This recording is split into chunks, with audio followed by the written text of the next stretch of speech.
Bíblia no livro de Êxodo, capítulo 12. Êxodo, capítulo 12.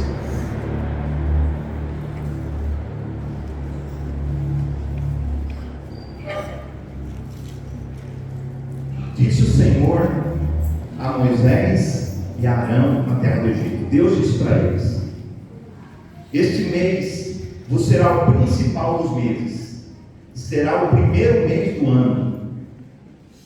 Falai a toda a congregação de Israel, dizendo: aos 10 deste mês, cada um tomará para si um cordeiro, segundo a casa dos pais, um cordeiro para cada o que, irmãos?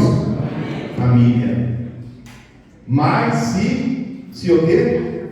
A família for pequena para um cordeiro, então convidará ele o seu vizinho mais próximo, conforme o número das almas, conforme o que cada um puder comer. Por ali calculareis quantos bastem para o cordeiro. O cordeiro será sem defeito, macho de 1 ano. Podereis tomar um cordeiro ou um cabrito, e o guardareis até o 14º dia desse mês.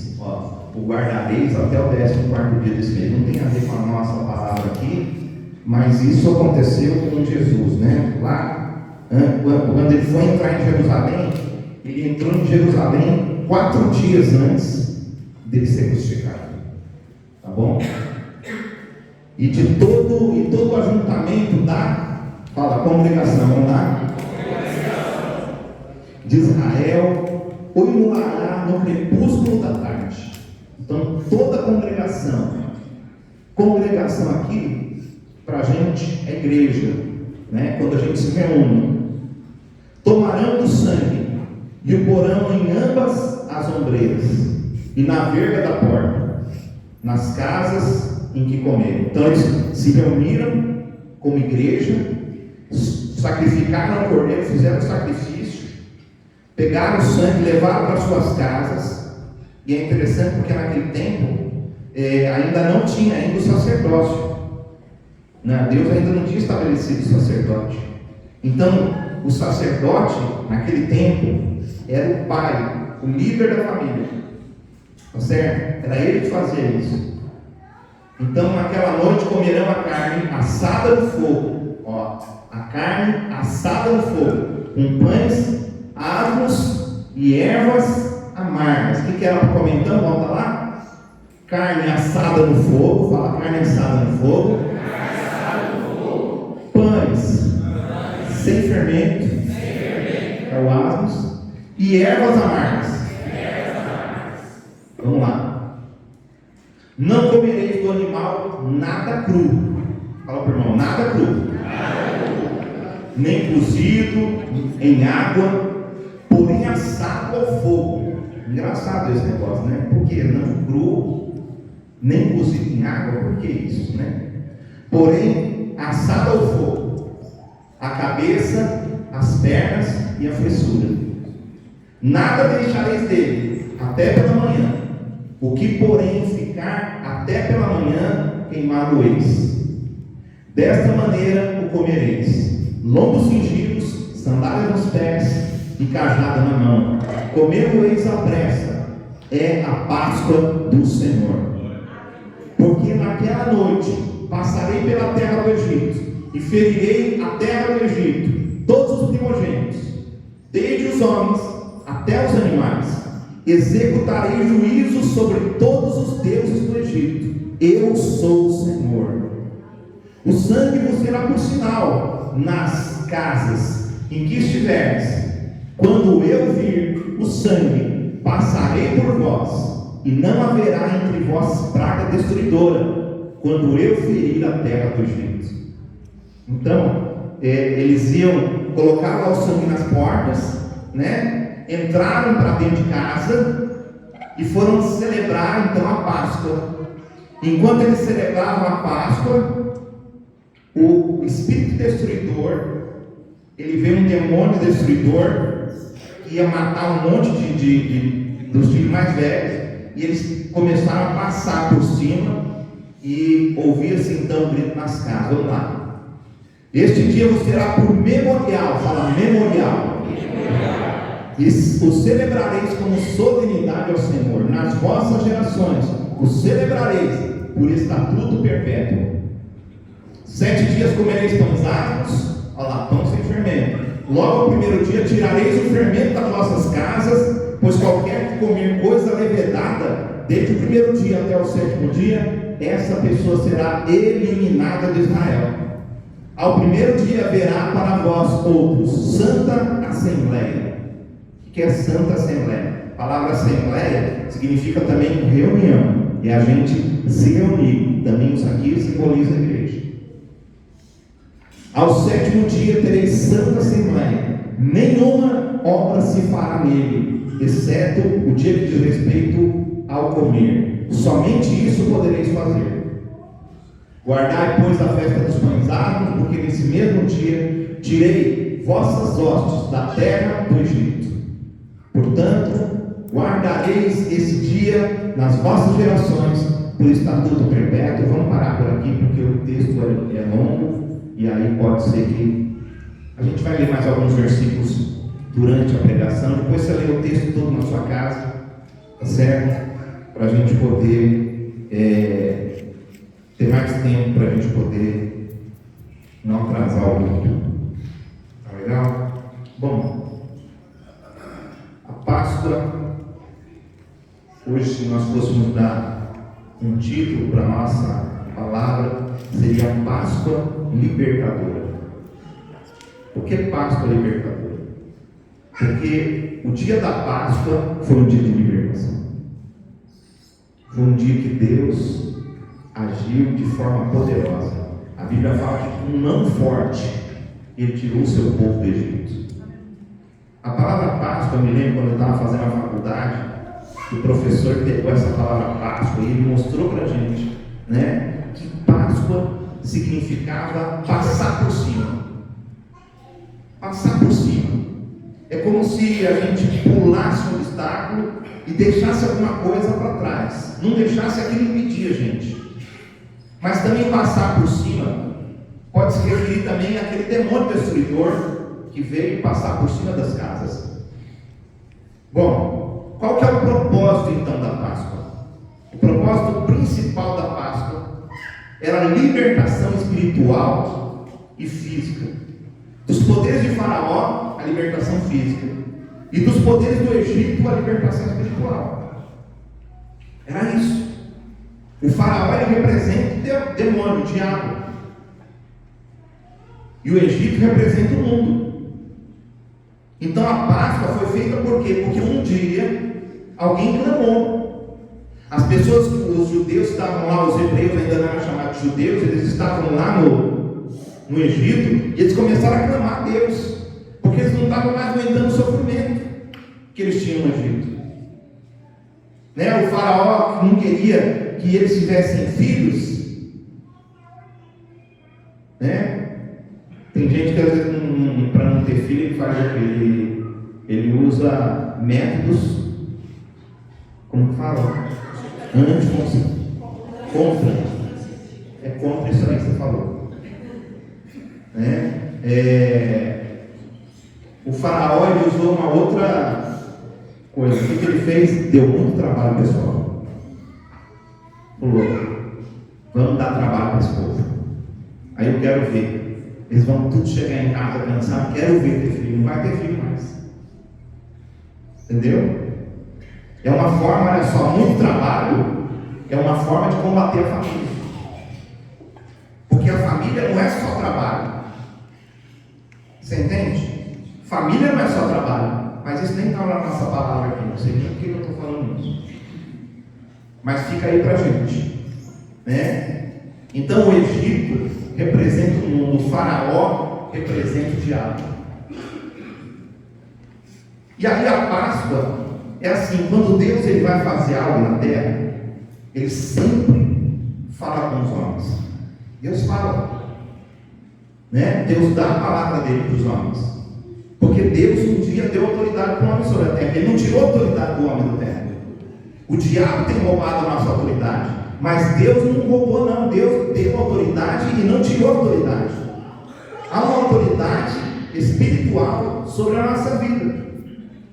Deus deu essa autoridade para a gente. Então, por isso que Deus, quando Ele vai fazer as coisas, Ele vem e Ele ministra nos nossos corações. Ele fala através da palavra, Ele fala através de profecias, através dos dons espirituais, Ele ministra. E quando Deus então queria, o povo clamou, pediu que queria a libertação, eles não estavam mais aguentando, eles não sabiam mais o que fazer. Imagina aqui se o Brasil está passando por uma dificuldade com o governo e todos os irmãos começassem a clamar, cada um na sua casa começasse a levantar orações, Deus ia agir. E ali então o povo clamou, Deus falou para Moisés: olha, eu estou ouvindo o clamor do meu povo, vai lá, porque Deus usa homens. E Ele escolheu um homem chamado Moisés, um homem que não se achava capaz, um homem que não tinha condições, mas Deus usa esse homem para chegar lá e libertar o povo. Levou 9 palavras para o faraó não aceitou nenhuma, então Deus falou: agora vamos acabar com isso. Nas mensagens anteriores que Moisés foi lá, Moisés falou assim: deixa o povo ir no deserto e adorar a Deus. E aí ele dificultava, ele falava: não vai não. Uma hora ele falava: não, pode ir só os homens, não vai nem a mulher nem as crianças. Não, agora não vai as crianças. E dali a pouco não podia ir mais ninguém. Então era uma dificuldade muito grande. Nem os animais não podiam levar, porque se eles levassem animais para o deserto para fazer culto, eles fariam sacrifício. O diabo não queria isso, o faraó não queria isso, entendeu? Não queria. Ele não queria que o povo se reunisse como igreja, não queria que a congregação se reunisse. Era uma coisa que tinha que ser feita de outra forma. Então o clamor fez com que Deus movesse, a oração fez com que Deus então movesse sobre Moisés, libertasse o povo. Chegou lá na 10ª praga e viria então a morte sobre o Egito. Todo filho mais velho morreria. E aí a Páscoa é a gente receber essa libertação. Comemore a Páscoa. Então, quando Deus queria libertar o povo, Ele falou: comemore a Páscoa. Por isso, Páscoa significa libertação espiritual e física. Fala para o irmão: Páscoa simboliza libertação espiritual e física dos poderes de Faraó e do Egito. Então, se a gente deseja, lá o povo, se eles desejavam realmente a libertação, toda a bênção estava relacionada a eles obedecerem a Páscoa, aquilo que Deus havia falado. Quer dizer então que se o povo fizesse assim como Deus falou para Moisés fazer, eles iriam ficar vivos, toda a família iria sobreviver, todo mundo ia ser liberto. Mas se algum deles falasse: quer saber de uma coisa? Moisés é homem igual eu, quer saber de uma coisa? Não vou fazer nada. Ficar gastando dinheiro aí ainda, fazer festa? Não, para que isso? Nós estamos precisando de outras coisas. Que negócio aí de festa? É outras coisas que nós estamos precisando, Então talvez houvesse no meio, porque sempre existe pessoas assim, talvez houvesse no meio dos hebreus gente que não concordou, gente que achava: não, isso não precisa. Mas se nós hoje queremos completamente a bênção do Senhor, nós precisamos de obedecer a palavra de Deus. Amém? Então aqui nessa palavra, no capítulo 12, eu quero mostrar para você alguns princípios espirituais e práticos que você pode ter, que você pode fazer, porque Deus não exige nada da gente que a gente não consiga. Deus só fala para a gente fazer aquilo que realmente a gente tem condições. Se Deus falar, é porque você tem condições.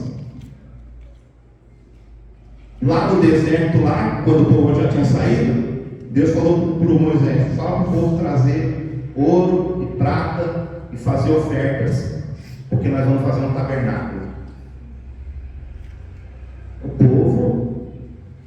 estavam no meio do deserto. Só que quando eles saíram do Egito, porque eles obedeceram para Deus, Deus prosperou eles. Eles estavam no deserto, mas eles tinham dinheiro. Era gente próspera. E eles receberam ali, né? Moisés, chegou uma hora que Moisés teve que falar, ó, para de trazer. Porque juntou muito ouro, muita prata, tudo que eles precisavam para fazer o tabernáculo. Então, esses princípios que nós vamos falar, eles são muito importantes, tá certo? Para a família, para a pessoa individualmente, você precisa disso. E para a igreja, a família é a igreja, porque igreja tem a ver com família, tá bom? A gente vai falar um pouquinho sobre isso. Então, o que é um princípio? Um princípio, irmão, que a gente sempre usa essa palavra princípio, né? Aí você ouve assim, o pastor falando, ó, segue esse princípio. O que é o princípio? Princípio, a palavra princípio, ela já denota isso, né? Mas às vezes alguém não sabe. Ela fala de origem. O que origina alguma coisa? O que faz nascer alguma coisa? Quer dizer, então, eu coloco um princípio em ação e aquele princípio vai fazer nascer alguma coisa. Ele vai dar origem a alguma coisa. Tá certo? Então é isso que é um princípio. E a primeira coisa que eu quero mostrar em duas partes. Primeiro, eu quero mostrar para você princípios carnais. Então são princípios também que não deveriam ter, que eles não deveriam ter e que a gente não deveria ter, tá certo? Então primeiro eu vou falar com você coisas que a gente não deve ter, coisas que a gente não deve praticar, e depois eu vou mostrar para você coisas que nós devemos praticar e que são importantes para a nossa vida, e aí eu vou dividir ela em 3 partes aí, tá bom? Bom, o fermento nós já falamos a semana passada. Mas aí no capítulo 12, ou versículo 8, se você quiser anotar o versículo 15, o versículo 17 e o versículo 20, eles falam do fermento, sempre falando para tirar o fermento, o tempo todo falando para tirar o fermento. Semana passada eu falei com vocês sobre o fermento. Então o que é o fermento hoje? Só para a gente dar uma relembrada. Logicamente que é o ensino dos fariseus, é um ensino errado, tá certo? Mas às vezes na nossa casa, nós temos práticas erradas. Entendeu? O jeito errado de viver. O jeito errado da gente andar, da gente falar. Pecados, às vezes, que vão passando de geração em geração. Entendeu? De repente, lá os seus pais, lá eles bebiam. E aí aquilo foi passando, o filho recebeu, agora vai o outro receber também, e aquilo ali vai ficando. Isso tem a ver com maldição, tem que ser quebrado na nossa vida, né? Vários tipos de pecado que a gente pode, se você começar a analisar as famílias, você vai ver vários tipos de pecado, forma de tratamento. Às vezes ensino que você recebeu da sua família, do seu pai, da sua mãe, que você não serve. Então teve coisa, por exemplo, meu pai, minha mãe eram cristãos, nasci num lar evangélico, mas eles não eram perfeitos. Então no meu conselho, como que eu posso falar? Analisando a vida deles, tinha coisa que de repente eu falava, poxa, isso aqui eu não queria que tivesse na minha família, não queria que tivesse no meu casamento. Então a gente pode escolher isso, né? Eu quero ser diferente, eu quero andar diferente. Nós não somos perfeitos. Então tem coisa, por exemplo, um jovem, um camarada jovem que não tem, de repente não tem essa responsabilidade, né? Não é um pai, não é uma mãe, porque essa palavra vai falar com todo mundo. Mas, por exemplo, você pode, de repente, alinhar com as pessoas da escola. Aprender um monte de coisa errada e viver com aquilo dentro de casa. Você pode trazer coisas da internet para dentro da sua casa e começar a fazer coisas e falar palavras que de repente não tem nada a ver com o ensino dos seus pais. Então é responsabilidade nossa isso, né? Coisas que são contrárias à Bíblia. Por isso é importante conhecer a palavra de Deus. E sempre que a gente quiser mudar de vida, então, por exemplo, a gente sabe que fermento é pecado. Então, eu preciso tirar o pecado, preciso tirar isso errado, aquilo que eu aprendi errado, eu preciso mudar. Eu não posso. Não adianta você pensar assim, não, o pastor vai fazer uma oração e aí eu não vou mais ter vontade de pecar. Não, não vai acontecer isso. A vontade, ela vai continuar no seu corpo. Você tem que dominar sobre ela. Foi isso que Deus disse para Caim. Falou, o pecado, ele jaz à porta. E você decide se você vai seguir o pecado ou não. Você decide. Então a gente tem que parar com esse negócio de falar, não consigo, porque a palavra de Deus fala que nós já recebemos tudo aquilo que nós precisamos. Nós temos ensino, nós temos o Espírito Santo, nós temos tudo que nós precisamos para vencer o mundo. O fermento, então, tem que ser tirado. Se a gente realmente quiser que a nossa vida seja abençoada, como a Páscoa do Senhor aconteceu, eu quero dizer para você, fermento é muito perigoso. Às vezes, irmãos, quero dar essa palavra principalmente para os líderes das casas, pais, né? Pai, em primeira mãe, tá bom? Porque às vezes os pecados dos pais você pode até achar que não, mas influencia na casa, influencia, traz problema para dentro de casa. Por isso que nós, como pai, nós precisamos fazer o quê? Lutar contra o pecado e procurar viver uma vida de santidade. Precisamos. Para que a nossa família não seja afetada. E é disso que a Bíblia está falando. É isso aqui que simboliza. Então, quanto mais você viver, quanto mais o líder da casa viver com o Senhor, mais Deus vai mover na casa dele. Mais a casa dele vai ser guardada pelo Senhor. Porque Deus vai ter ali condição, não que Deus não tenha condições, Deus vai ter a abertura da sua parte para poder mover, e o diabo, na verdade, ele não vai poder te tocar. Então, se a gente quiser mudar isso, nós precisamos seguir aquilo que nós falamos semana passada, arrependimento. Sempre, irmãos, tudo começa com arrependimento. Arrependimento, você precisa se arrepender. Se você quer mudar a história da sua família, você como líder da sua casa, chega para Deus, comece a arrepender dos seus pecados, confessa para Ele. Arrependimento, confissão. A Bíblia fala que aquele confessa e deixa, prosperará. Tem a ver com prosperidade, não só prosperidade financeira, mas prosperidade de você subir na vida, de você crescer na sua vida.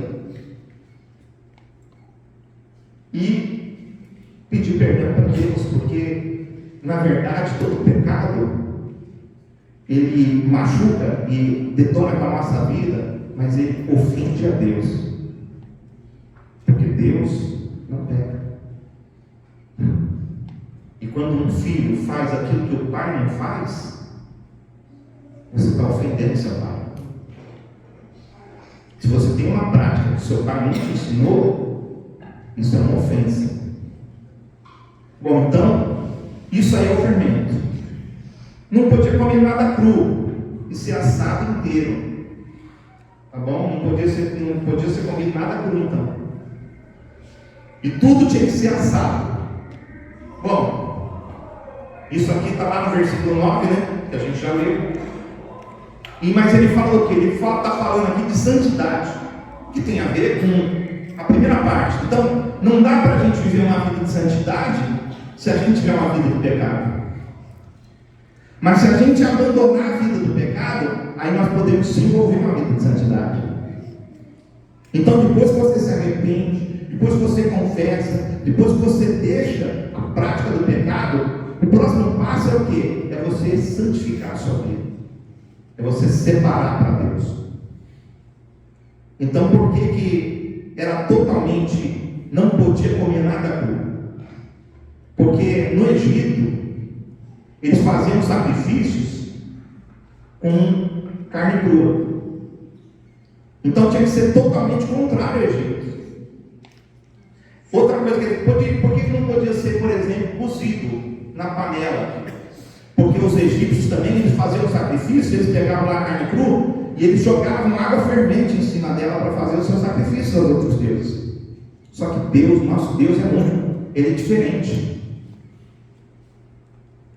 Então, para uma diferenciação, Deus falou: vocês não vão fazer como o Egito. Então a gente não pode fazer como o mundo. Vocês vão fazer diferente.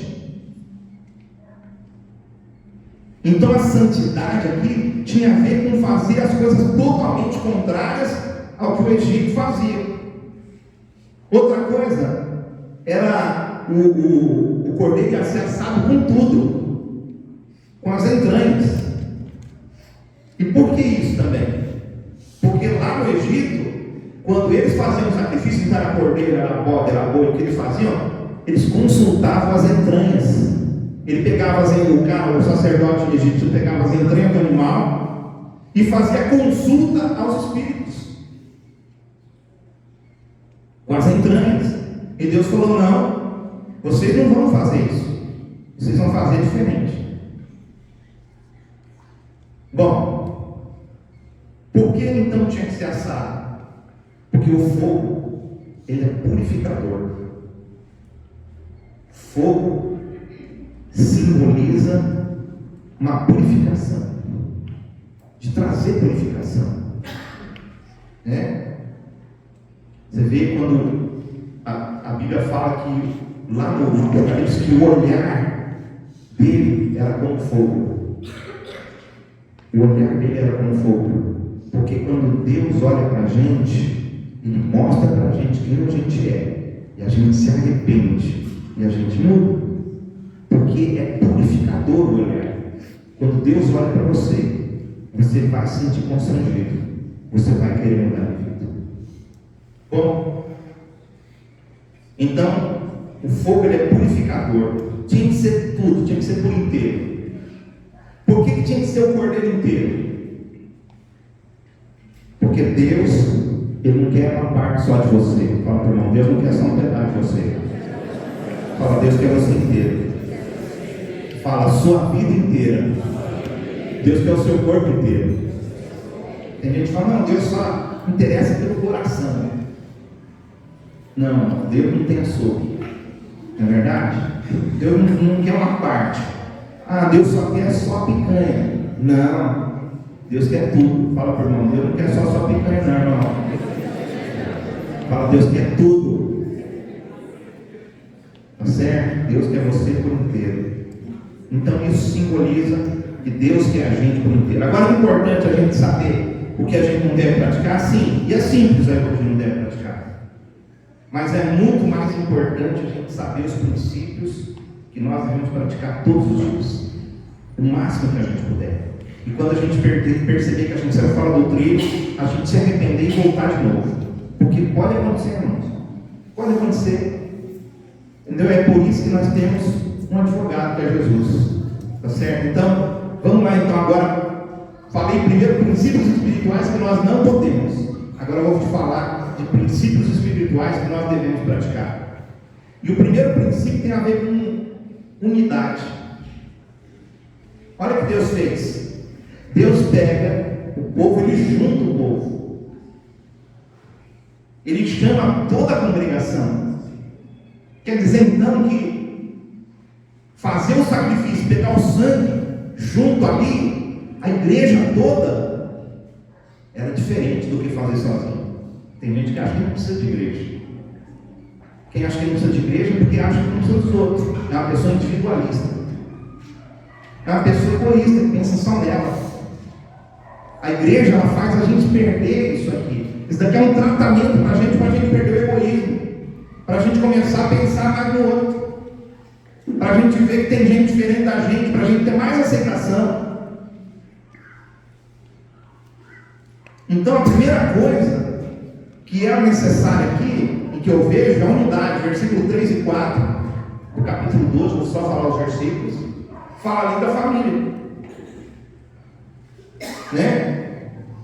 Fala da família, um cordeiro, uma família, tá certo? Eles deviam estar juntos, eles iam lá se reunir como congregação, depois eles iam para a família. Ficar juntos. Então, precisa ter unidade na família, precisa de ter unidade na igreja. Precisa ter unidade na igreja, precisa ser um só. Nós temos que estar juntos. Estarmos unidos. Ontem, um dos propósitos que Deus colocou no meu coração da gente fazer aquele jantar era para a gente se reunir. E eu estou orando para Deus. Para Deus trazer todo tipo de gente.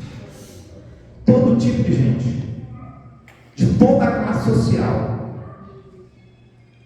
Eu lembro de uma vez que eu fui trabalhar num acampamento com um pessoal de uma igreja, muitos anos atrás, estava aprendendo ali a fazer.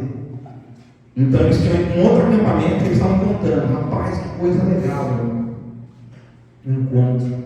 Porque eu vi juiz limpando banheiro. Os caras iam lá com uma humildade, limpando banheiro, ajeitando as coisas tal, para o pessoal ter encontro com Deus. Né? Engenheiros fazendo ali, em vez de ficar com tanta coisa, com tanta. Não tinha. Acabava com tudo isso. Que todo mundo pode ser Nós podemos se juntar. Nós somos diferentes, os outros somos. Mas nós podemos ter unidade. Nós podemos decidir por um propósito andar juntos. Andar juntos, é isso que Jesus ensinou. Então, na família, fala para o irmão, sua família e a minha família tem que andar em unidade.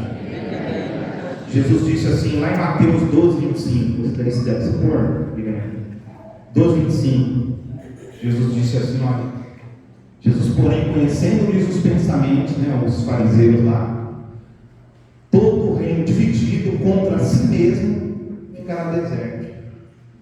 E toda cidade ou casa dividida contra si mesmo não vai subsistir. Você vê a importância do marido e da mulher falar uma mesma língua. Se fala coisa diferente, e você pode saber que quando fala as coisas diferentes, seus filhos são pequenininhos, eles vão crescer. E quando eles vão crescendo, eles vão ficando mais espertinhos. Aí eles vêm e falam assim, ô pai, pode fazer não sei o quê. Aí você fala, não pode. Ô mãe, para ver, para testar. Aí, por isso que os pais têm que estar em conexão, conversando com o outro. Então, quando um falar que não pode, o outro também tem que falar que não pode. Mesmo que não concorde. Entendeu? É um princípio de unidade, mas aí, o que acontece? Um fala que pode, o outro chega e fala não pode. Aí fica aquele negócio, fica dividido. E isso, o diabo, esse destruidor, ele encontra um lugar nas nossas casas para destruir os nossos relacionamentos. Aí o cara fica pensando assim, puxa, não me respeito, Outra mulher fala, não, meu marido é um puto. Deixa eu contar uma historinha aqui rapidinho. Lembrei dela agora. Diz que tinha uma mulher que queria separar do marido. Rapaz, ela não aguentava mais. E o advogado era tão maldoso. O advogado falou, não precisa arrumar um jeito de deixar ele assim, depenar ele, deixar ele sem nada. Ele aprender. Ela falou, é verdade, tem que ser assim mesmo. A mulher concordou com o advogado e falou assim, vamos fazer o seguinte, não vamos entrar com o processo agora não. Nós vamos só começar os papéis aqui, depois, o que você vai fazer? Você, durante 3 meses, você tem que tratar seu marido muito bem. Trata ele bem. Depois de 3 meses, você volta aqui, porque daí ele vai estar assim, num jeito. Aí nós chega e passa a força. Perdendo com ele. Ele vai ficar arrasado. Não vai ficar só sem dinheiro, vai ficar sem dinheiro e arrasado. Porque é isso que ele merece, não é não? É isso mesmo que ele merece. Não pode deixar, eu sei como fazer isso. Chegou em casa, Aí está lá, mas chegaram em casa. Meu amor, você já chegou. beijinho, abraço, né? A gente comer assim, beijinho, abraço, palavras doces, as coisas feitas no horário, meu Deus. E aí começou aquela coisa, e passados uns dias, o cara começou a melhorar, e aí chegou o dia, 3 meses depois, chegou lá um advogado ligou para a casa da mulher, e aí, vamos entrar com o processo? Ela falou, não quero mais não quero mais separar não. Ele falou, mas como você não quer mais separar? Ele falou, rapaz, depois que eu comecei a tratar meu marido bem, meu marido virou, nunca meu marido foi do jeito que ele é, meu marido está na benção. Ele agora faz isso, faz aquilo e tal. Deu quase que o advogado se converteu. Então isso não serve só para a esposa, mas serve para o esposo também. Porque às vezes o seu casamento não está bem, mas se você mudar, a coisa vai ficar boa. Entendeu? Se a mulher muda com o marido melhora. Se o marido muda com a mulher para melhor, ela também vai melhorar. Pode ter certeza, irmão, que isso funciona. Tá bom? Então, um reino dividido, fala para o irmão, reino dividido não prospera. A igreja ela não prospera também se ela for dividida, né? Então eles deveriam se reunir. O sangue, eles tinham que pegar junto. Era lá, junto, como igreja, eles faziam o sacrifício. E aí eles traziam para casa. Não era para fazer em casa o sacrifício, era para fazer junto o sacrifício. Então fala para mim, nós precisamos da igreja. Fala, na igreja, nós fazemos o sacrifício. É o versículo 6, o versículo 16 do capítulo 12. Você vai encontrar lá a reunião da congregação. Tá bom? Então a igreja tem que andar em unidade. No Novo Testamento a igreja é chamada de família. Então essa é a nossa família. Nós estamos reunidos hoje em família. Tá certo? Tem até uma música de um grupo aí que eu não lembro mais o nome deles. Fala, hoje estamos reunidos em família. Nós estamos reunidos em família. Fala para você, é minha família, irmão. Isso é muito bom. Sabe, igreja é família. A gente não é igreja sozinho. Igreja, a palavra igreja vem do grego eclésia. Eclésia é reunião. Congregação é reunidos, né? A gente se congregando, a gente se reunindo. Só que tudo isso, para a gente ter isso, para a gente poder falar assim, não, porque o que acontece? Às vezes está tudo bem lá na sua casa, aí de repente alguma coisa acontece e você fala o quê? Eu vou embora de casa, não quero mais saber, né? A mesma coisa acontece na igreja. Se acontece alguma coisa, o irmão olha meio torto para o irmão, fala alguma coisa que ele não gostou, o irmão fala o quê? Mudar de igreja. Saber, essa igreja aqui, que é do diabo. Essa parede que era preta, agora é branca, mas preta, mas ainda não sei o que é. Então, mudar isso aqui, não quero saber. Vou para uma igreja melhor. Entendeu? Acontece, é a mesma coisa, irmãos. Ser pastor de igreja é ser pastor de família. E é isso que a gente passa. Imagina quando um filho sai da sua casa e vai embora. Você não sente tristeza? Lógico que sente. Quando um membro também vai embora da igreja, ele também fica triste. Por isso é difícil ser pastor. Porque a gente sofre. Ser líder tem que se preparar para o sofrimento. Entendeu? Para a guerra, para a luta. Então o sangue, que está lá no versículo 7, era um sangue natural. Olha só, o sangue era um sangue natural, não era um sangue vindo do céu. Era o sangue de cordeiro daqui da terra. Só que eles se reuniram, eles fizeram aquilo obedecendo ao Senhor.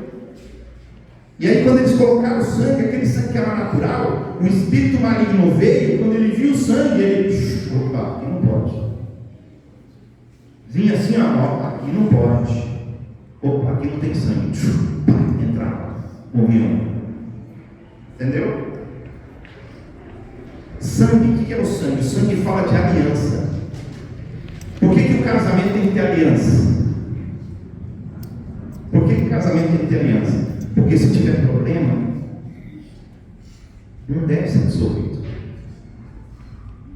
Porque problema tem solução. Todo problema tem solução, é só os dois quererem. Por quê? Por causa da aliança. A gente começa com a aliança entre o homem e a mulher, que Deus faz essa aliança. O próprio Deus fez a aliança entre o homem e a mulher. E ele fala assim, olha, aquilo que Deus juntou, nenhum homem pode separar. E quando a gente pensa assim, mas nenhum homem pode separar, a gente pensa assim, não, nenhum homem pode separar, quer dizer, nem um homem de fora pode vir separar. Não, nem de fora e nem de dentro da aliança. Porque a aliança, ela tem que ser junto. Ela tem que prevalecer, ela tem que continuar.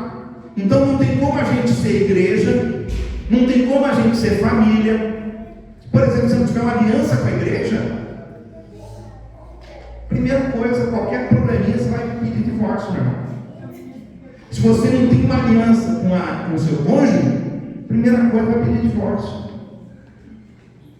Por que hoje o pessoal faz assim? Ah, não vamos casar, não, vamos juntar. Aí junto, fica lá, trocentos anos junto e não casa. E fica sempre aquela insegurança.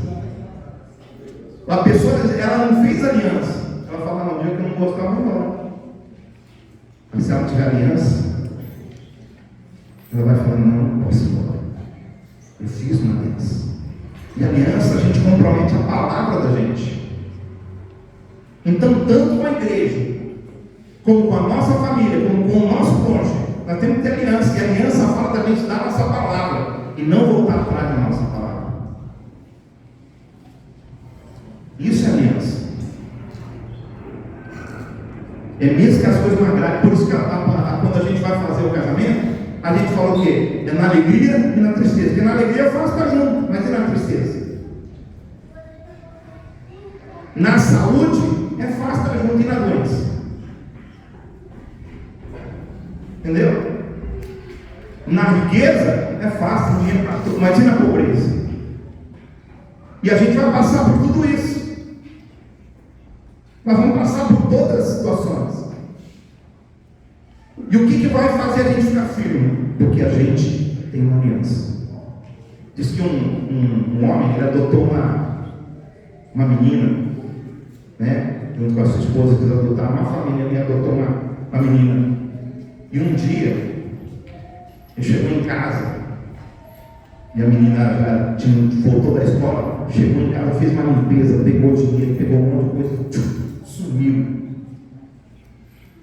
E aí ele conversou com os irmãos, né, com os amigos dele, com os irmãos da igreja. Ele falou, rapaz, faz o seguinte, vai lá, meu, entrega essa menina. Entrega essa menina lá para o conselho lá, entrega lá para o lugar onde você pegou e deixa essa menina para lá. Você não precisa disso, rapaz, está dando um problema com a sua vida. Ele disse, mas eu não posso. Ele falou, mas por que você não pode? Porque eu falei para ela que eu era o pai dela. Isso é aliança. Entendeu? Isso é aliança. A gente tem uma aliança. E não vamos abandonar uns aos outros. Nós precisamos estar juntos. Nós precisamos de permanecer juntos. E agora, Deus mandou o povo se reunir na casa. E por que Ele mandou se reunir na casa? Por que Ele mandou estar em unidade? O Salmo 133 mostra para a gente que Deus, Ele se agrada da nossa união. Ele se agrada da nossa unidade. E quando a gente está junto, em harmonia, em aliança, Deus ordena a bênção e a vida para sempre. Um dia tentaram amaldiçoar o povo de Deus. O Balaão Abraão foi lá para amaldiçoar. Deus falou: você não pode amaldiçoar o que eu abençoei. Então, irmão, se você está abençoado, ninguém pode te amaldiçoar. Para estar debaixo da bênção, a gente tem que estar em aliança. A aliança, né? A bênção do Senhor está na nossa unidade. O povo lá foi fazer a Torre de Babel, juntar para fazer. Deus falou assim, lá no céu, falou: ó, vamos descer e vamos fazer uma confusão entre eles, porque se eles continuarem num só propósito, ninguém mais segura eles. Então vamos descer agora. Confundiu a língua do povo. Quer dizer, se a nossa união natural pode ser poderosa, imagina a nossa união espiritual. Ela é muito mais forte. Sabe, irmãos, eu fiz um grupo eu, no grupo tem eu e tem a minha esposa, né? É uma lista de oração. Tudo, porque eu estou com um propósito de orar cada vez mais, irmão. Eu quero um dia que de repente você entra aqui, de repente eu estou orando assim, você procurar, e eu estou pendurado em algum lugar.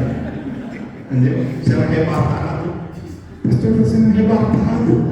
Gente, né? Estou brincando, não precisa de acontecer isso não. Mas eu fiz um propósito, tenho feito um propósito com Deus, que eu quero aumentar o meu tempo de oração assim, máxima. E eu tenho lutado para cumprir isso. Porque não é todo dia que eu estou com muita vontade de orar. Tem dia que eu não estou com nenhuma de orar. Mas eu vou e oro. Mas aí quando eu estou com mais vontade, aí eu aproveito mais ainda. Eu falo: agora vou retentar.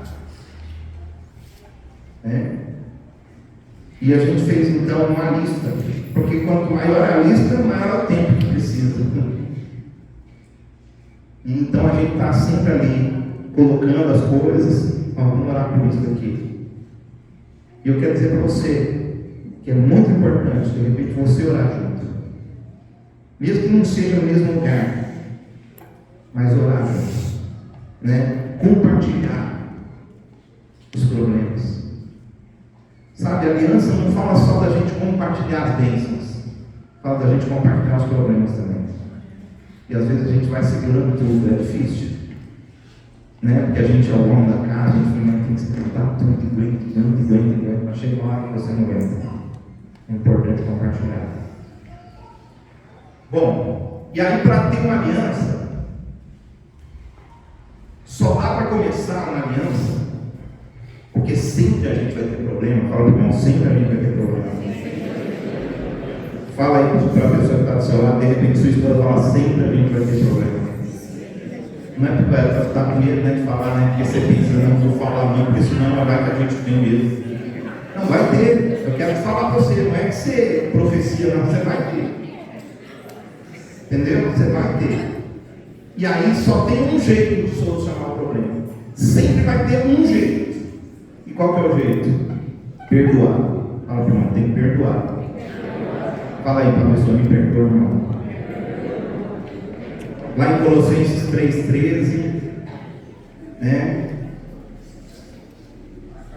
Para a gente poder viver esse princípio da unidade. Então, como igreja, a gente tem que perdoar uns aos outros.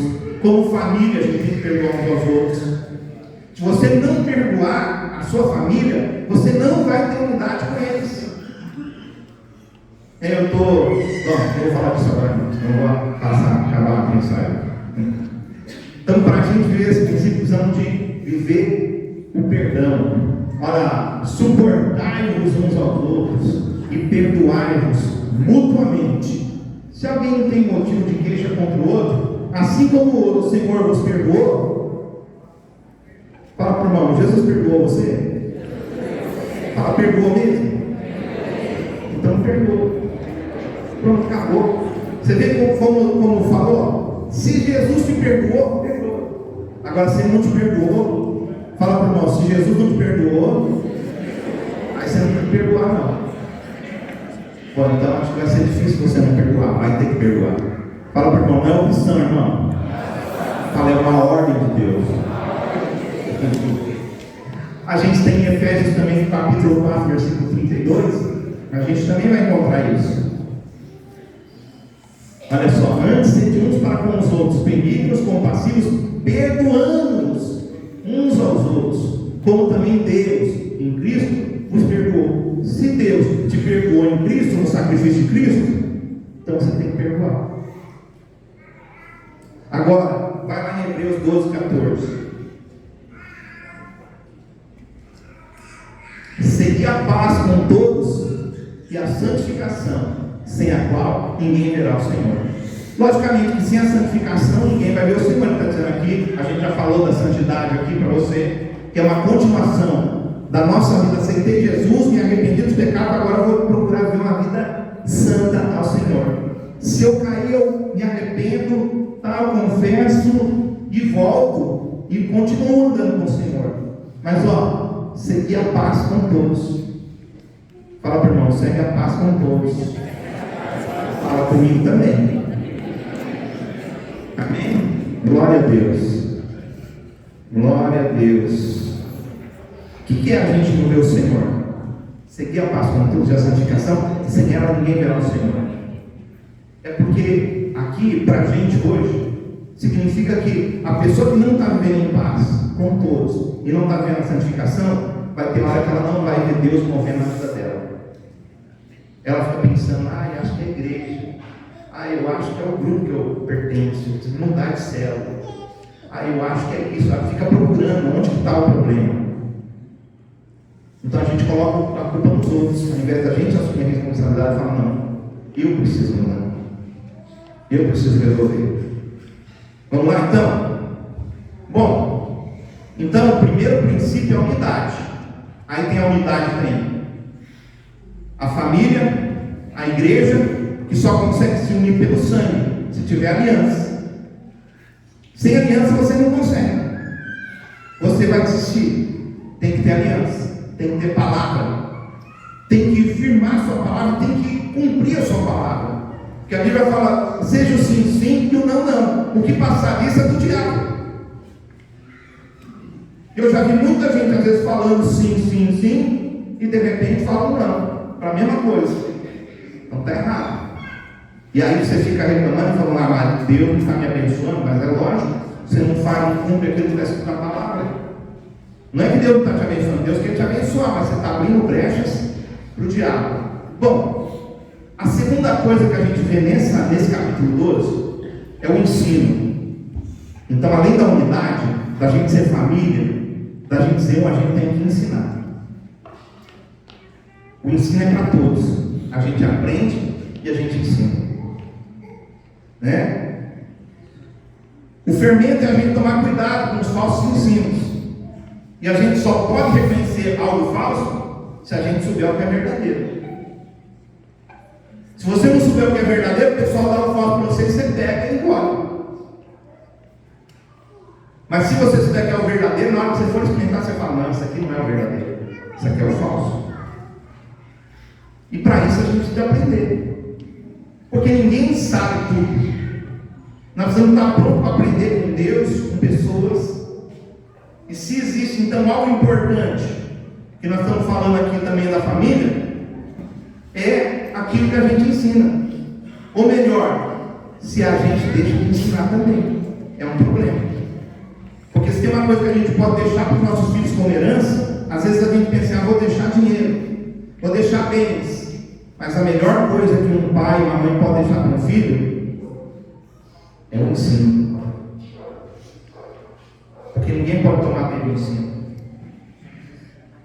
E muita gente tem terceirizado esse privilégio. Terceirizou para quem? Para as escolas, para a internet. Entendeu? Terceirizou. Né? O pai chega em casa, está cansado, vem brincar com o filho. Fala aqui o celular. Dá o celular. Depois seu filho vai crescer, vai ficar viciado no celular. E aí você vai ficar pensando assim, pô, e agora? O que eu faço? A gente tem que estar de olho. Não pode ser o tempo todo assim, né? Antigamente era a televisão, agora é o celular. Antigamente, então, o pai chegava lá, a mãe estava cansada, que assiste televisão, botava lá, e aí depois assistia. Depois começava a falar coisa errada, fazer coisa errada em casa. E aí os pais brigavam, achavam ruim. Às vezes você acha bonitinho, né? Seu filho pequenininho fazendo coisas, umas coisas que não são boas, mas dá engraçadinha, dá risadinha para ele, dá e bate palma. Depois ele vai crescer. Vai falar, pô, mas peraí, agora você quer me bater? Quando eu chegar lá que eu cuspia, que eu fazia, você falava que era legal, batia a palma para mim, agora você quer me bater, me espancar? Você entende? Que a coisa começa, é assim. Então nós precisamos de assumir o ensino dos nossos filhos. Nós não podemos deixar para a escola. Nós não podemos deixar para a internet. Nós precisamos ensinar os nossos filhos. E os filhos devem aprender com seus pais. Devem dar valor aos seus pais. Vamos lá então, a primeira coisa aqui, tinha que comer o cordeiro. Fala, comer o cordeiro. O cordeiro era um só, então. Só que hoje tem muitos cordeiros, né? Tem muitos cordeiros. Tem cordeiro estilo, entendeu? Tem cordeiro que não é verdadeiro. E a gente precisa de dar tempo a isso. Então o cordeiro aqui é o próprio Jesus. E Jesus é a palavra. Lá em João capítulo 1 diz o quê? João 1 diz, no princípio era o verbo estava com Deus e o verbo era Deus. Ele estava no princípio com Deus. Né? Então, quem é esse verbo? Jesus é o verbo. Fala para o irmão, Jesus é o verbo. Fala em verbo, é a palavra. Então nós precisamos de ensinar para os nossos filhos o quê? A palavra de Deus.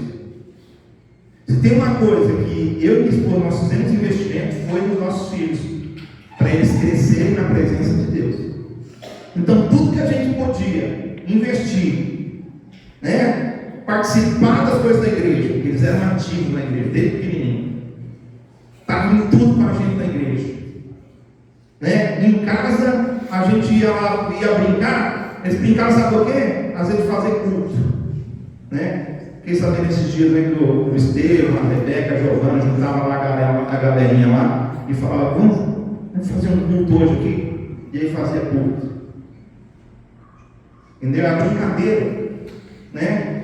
Logicamente que tem outros tipos de brincadeira também. Tem brincadeiras saudáveis. Mas nós precisamos estar atentos. E aí, comer o cordeiro também fala da gente se tornar como Jesus. Porque a gente é aquilo que a gente come. Nós vamos comendo e vamos nos tornando aquilo que nós comemos. Por exemplo, se você comer um monte de coisa gordurosa, principalmente aí os mais novinhos, vai ficar cheio do quê? De espinha. Não é verdade? Aí você chega lá na frente do espelho, que espinha, melhor emagrecer. Aí você cresce e vai ter outros problemas. Você fala, puxa, como gostar daquele tempo que eu tinha espinha. Espinha é um problema de espinha. Agora tem outros piores. Então, se você, por exemplo, quem tem espinha e começar a comer alface, fala para o irmão aí, come alface, irmão. Se você comer alface, comer bastante alface, sua pele vai ficar. É sério. Então, só que, quem que aguenta ficar comendo alface? Não é cavalo, né? Você quer carne, você quer gordura, você quer chocolate, né? Mas tem a consequência. Você come o que quer, tem a consequência na sua saúde. Se você come saudavelmente, você vai ter menos problema. Comer, vamos lá, então comer tem a ver com Jesus, tem a ver com tudo isso. E comer também, o que é a palavra na Bíblia? Comer tem a ver com palavra.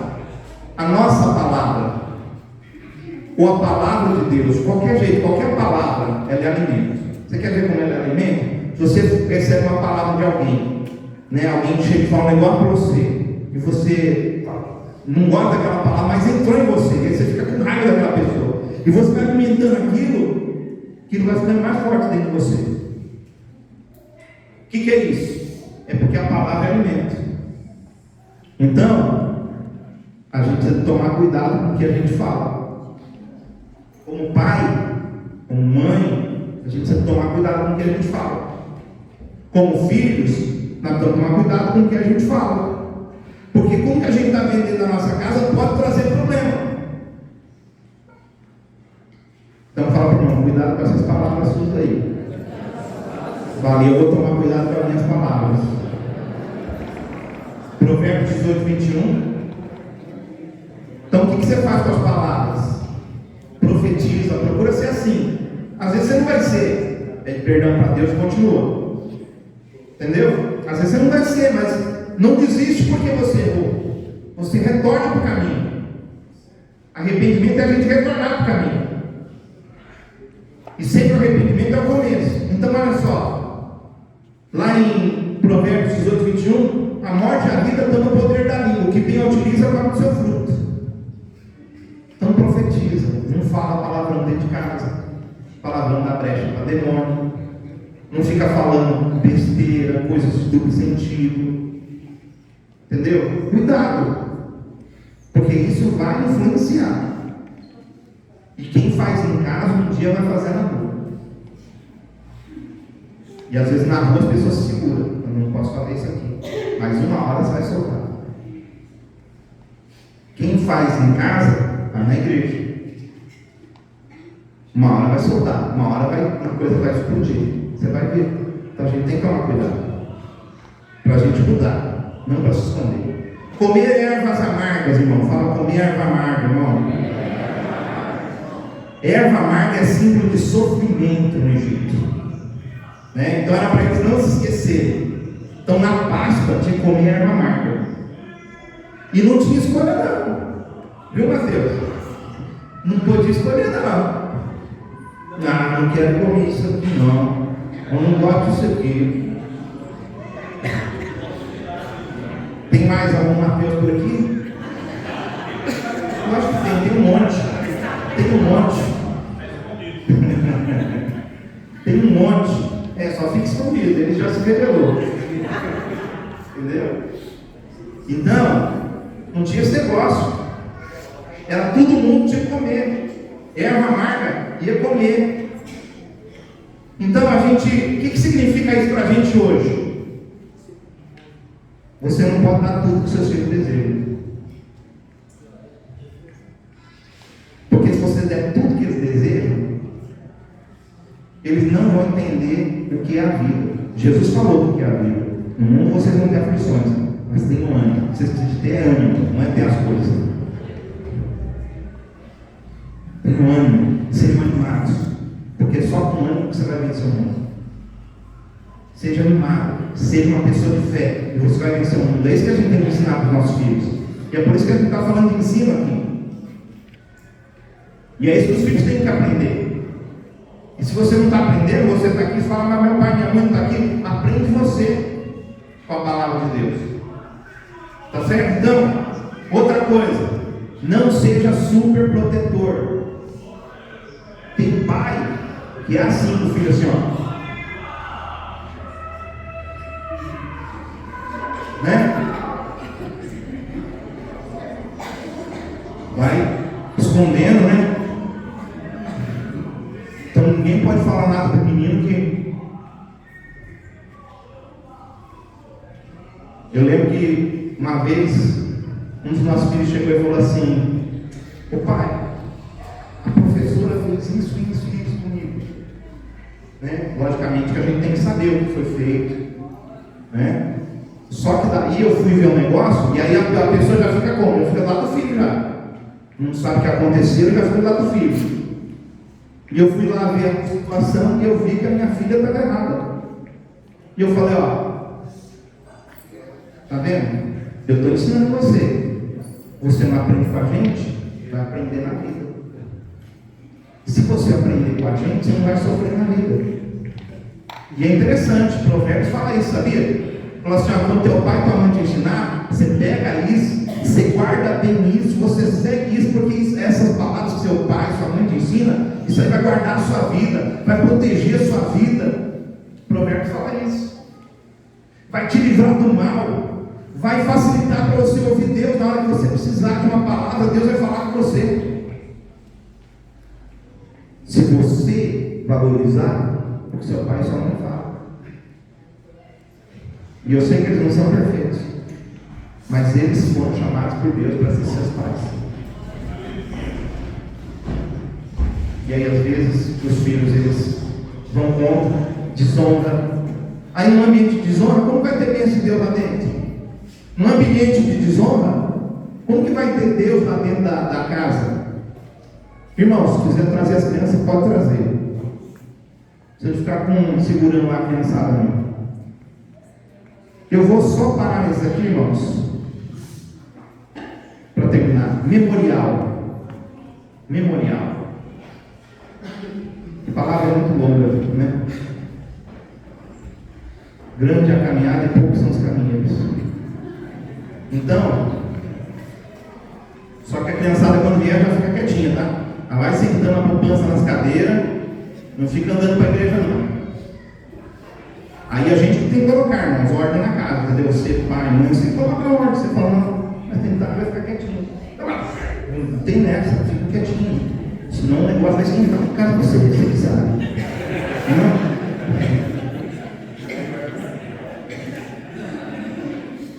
O Estevão, ele passava debaixo das cadeiras, fazia um forféu.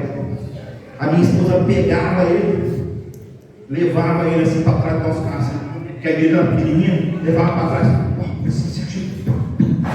Aí chegava um irmão assim e falava: mãe, não faz isso com o menino. Irmã, some daqui, senão você vai entrar também. Quem manda meu filho sou eu.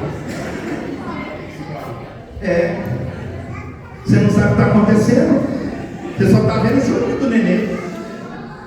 Só está vendo o chorinho do neném. Aí você pensa, não, mas vai ver o que o neném está fazendo. O neném tem que ser corrigido. Fala para o irmão, o neném tem que ser corrigido. Memorial. O que é um memorial?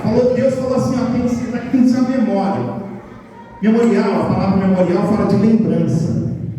Lembrança. Então, é muito importante, né? No hebraico se fala de lembrança.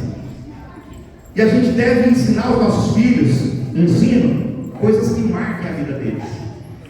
Marca. Para eles terem lembranças. Olha aqui para os pais aqui, ó. Seus filhos terem lembranças de vocês. Nunca mais esquecer daquilo que você fez na vida deles. Nós precisamos marcar a vida dos nossos filhos com lembranças.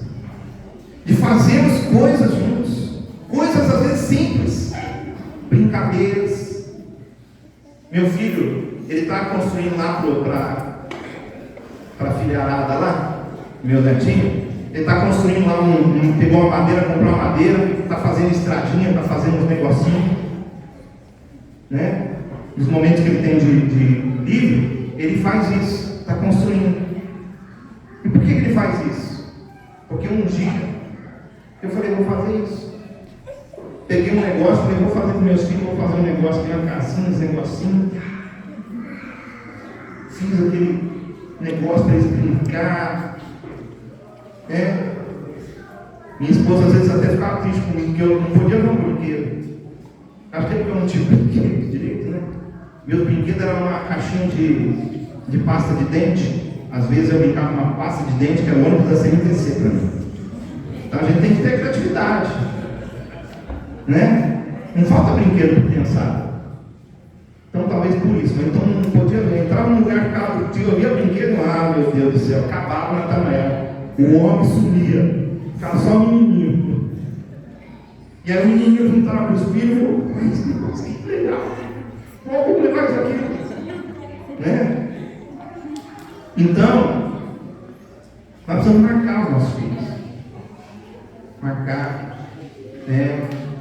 Minhas filhas, eu comprei uma aliança para cada uma delas. Quando elas eram mais pequenas, comprei, dei para elas, falei, isso aqui é uma aliança que o pai tem com você. Para você se guardar para Deus, para você servir o Senhor, sem precisar do pai, o pai vai estar aqui. Eu brigo. Amado, precisa de mim, irmão. pode ter certeza, eu estou junto. Entendeu? Essa coisa que meu filho estava construindo lá, por quê? Porque ele ficou marcado na vida dele. Meu pai um dia fez para mim. Então aquilo, quando ele pega aquilo ali e começa a construir, com certeza ele lembra. Então que seus filhos, eles lembrem, por exemplo, quanto você ama a sua esposa. Se declara, abraça a sua esposa, né? Na frente dos seus filhos, entendeu? Dê palavras de encorajamento para os seus filhos, fale coisas para eles, profetize sobre a vida deles. Era isso que era a Páscoa. A Páscoa era isso. Não era comer cordeiro, era se reunir, era falar, era conversar. Como é bom a gente conversar, né, irmãos? Ontem eu vi os irmãos aqui, os irmãos queriam ir embora, né? Os irmãos aqui ficaram conversando. Eu tive que subir logo porque eu já estava quase morrendo de sono, né? Estava quase dormindo aqui em cima. Então, nós precisamos trazer boas lembranças. E por último, não adianta a gente saber tudo e não praticar. Nós precisamos de obedecer. A gente ensina pelo exemplo. Então a gente aprende e ensina. Então não adianta você chegar e pegar, achar que você vai ensinar o seu filho falando coisas. Você vai ensinar sendo um exemplo para eles. Entendeu? Você vai ensinar sendo um exemplo para eles. É assim que a gente vai crescer, é assim que a gente vai avançar. Então, segundo que a gente viu aqui, a gente precisa de andar em aliança com Deus, com a igreja e com o nosso cônjuge. Nós precisamos de aprender e ensinar os nossos filhos, não devemos terceirizar isso para os outros. E nós precisamos ser um exemplo de obediência. Como você quer que seus filhos te obedeçam? Você mesmo desobedece a palavra de Deus, você desobedece coisas que às vezes a autoridade tem falado para você fazer. Então é isso. Se você desobedece uma autoridade, você vai desobedecer a Deus. Porque as autoridades são colocadas por Deus. E a gente tem que tomar cuidado, a gente tem que ver tudo isso aí, pesar, somar e ver, não, peraí, como que é isso? Depois a gente fala mais, vou ter que parar por aqui a palavra. É muita palavra e poucos palavras. Né? Então vamos ficar de pé nesse momento.